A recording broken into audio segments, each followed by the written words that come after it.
داخل ابو تريكه يسدد الى داخل المرمى، الى داخل المرمى.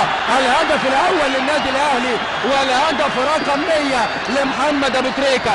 ابو تريكه يدخل نادي المئة وبالاحضان الى مانويل جوزيه. جميع على المحاولة الجادة من مصر المقاصة للتعادل، وادي الكرة العرضية وادي الرأسية، ولكن لسه وكلها الخطورة وجول جول جول جول. العيدروسي والانتقالات الشتوية. العيدروسي يعود بصاحب الضيافة، العيدروسي يعود بصاحب الضيافة في أحداث هذا اللقاء المشتعل.